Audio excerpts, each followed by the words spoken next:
గౌరవనీయులు మిత్రులు జనసేన అధినేత పవర్ స్టార్ పవన్ కళ్యాణ్ గారు,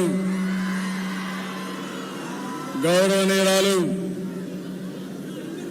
ఆంధ్రప్రదేశ్ రాష్ట్ర బీజేపీ అధ్యక్షురాలు పురంధేశ్వరి గారు, వందే మాతరం, వందే మాతరం, వందే మాతరం.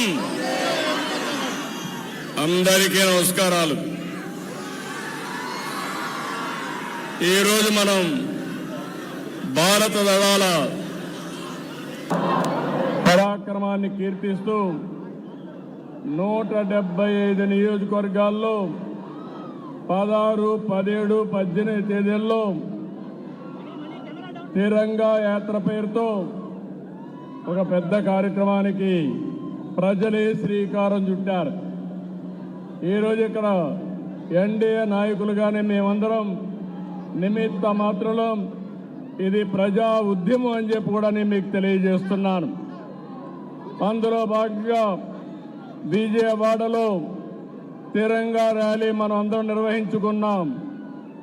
ఉగ్రవాదంపై పోరులో మన రక్షణ దళాల పోరాటానికి సెల్యూట్ చేస్తున్నాను. అందరూ కూడా గర్వించదగ్గ సైనిక దళాలు మనకు ఉండడం మన దేశానికి ఒక గర్వ కారణం. దీన్ని మనందరం అభినందించాల్సిన అవసరం ఉంది.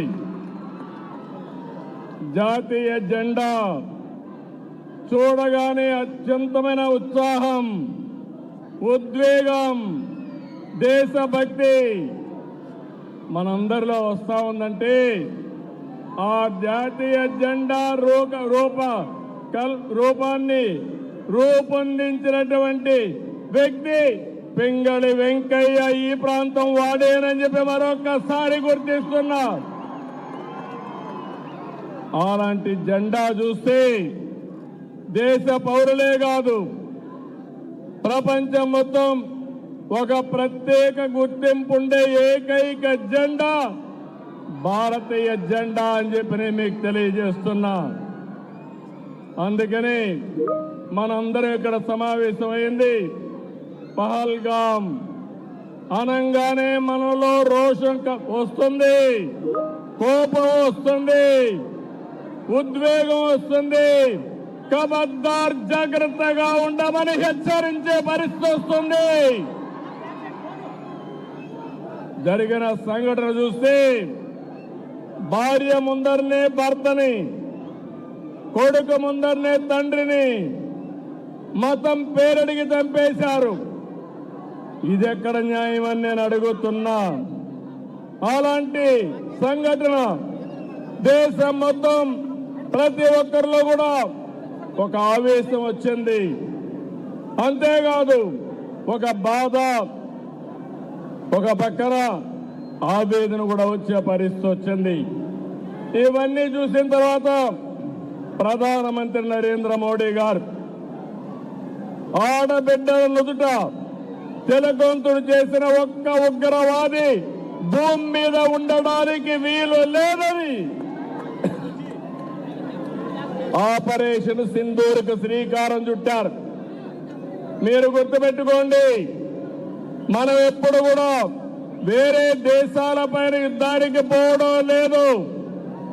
కానీ ప్రపంచాన్ని పట్టి పీడిస్తున్న సమస్య ఉగ్రవాదం.